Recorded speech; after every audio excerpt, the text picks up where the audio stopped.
for underprivileged children.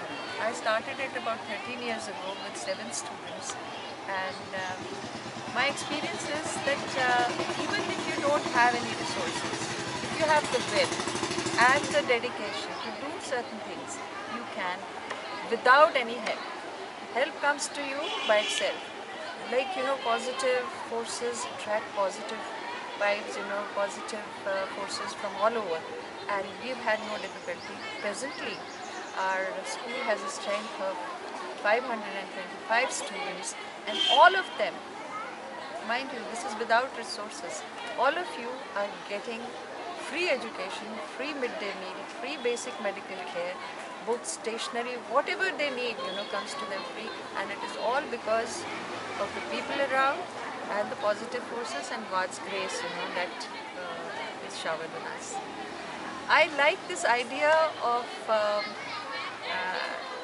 getting the food for these people and getting clothes for these children very much, because they're short of all these things. I'll tell you of an instance.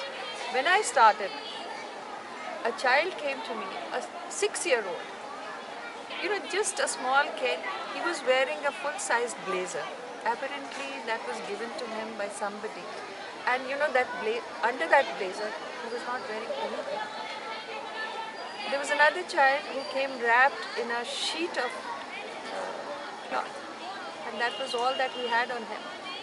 That brought tears to our eyes and all those who were around, and saw, how urgently they required help. They were unable to fend for themselves, and yet the surprising part was that they came to us. I have another instance of the food scarcity. When we started it, we started another branch in 2009, and there was a child who came from the slum near the Shamshan Ghat in Faridabad.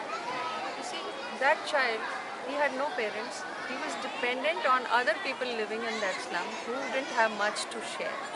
So one day, we gave them something to eat, and he was eating, and the dog snatched it from him and ran away. So this child ran after the dog and was bitten by it. These are the kind of stories that we have.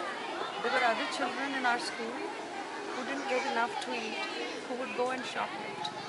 And these shopkeepers nearby, they would come to me and complain, and I had nothing to tell them, because I knew there was hunger pangs inside them. They could not, it was normal for them to fend for themselves, and they were on the street. Parents had gone out to work. Who was going to tell them that this is a wrong thing to do when there is, they have those hunger pangs inside them. They needed food urgently.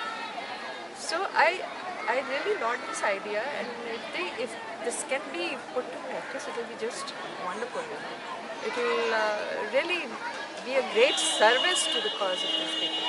We have so many of these children on the street, begging. Can we say that begging is wrong? When they don't have anything, what else should they do? The state doesn't reach out to them, even if it tries to, because things get consumed elsewhere. So I think it's a laudable idea, and I wish people, young people, all the best. I'm sure it is this younger generation is thinking and feels for certain causes. They're going to bring change, and it will be great, to see it come true.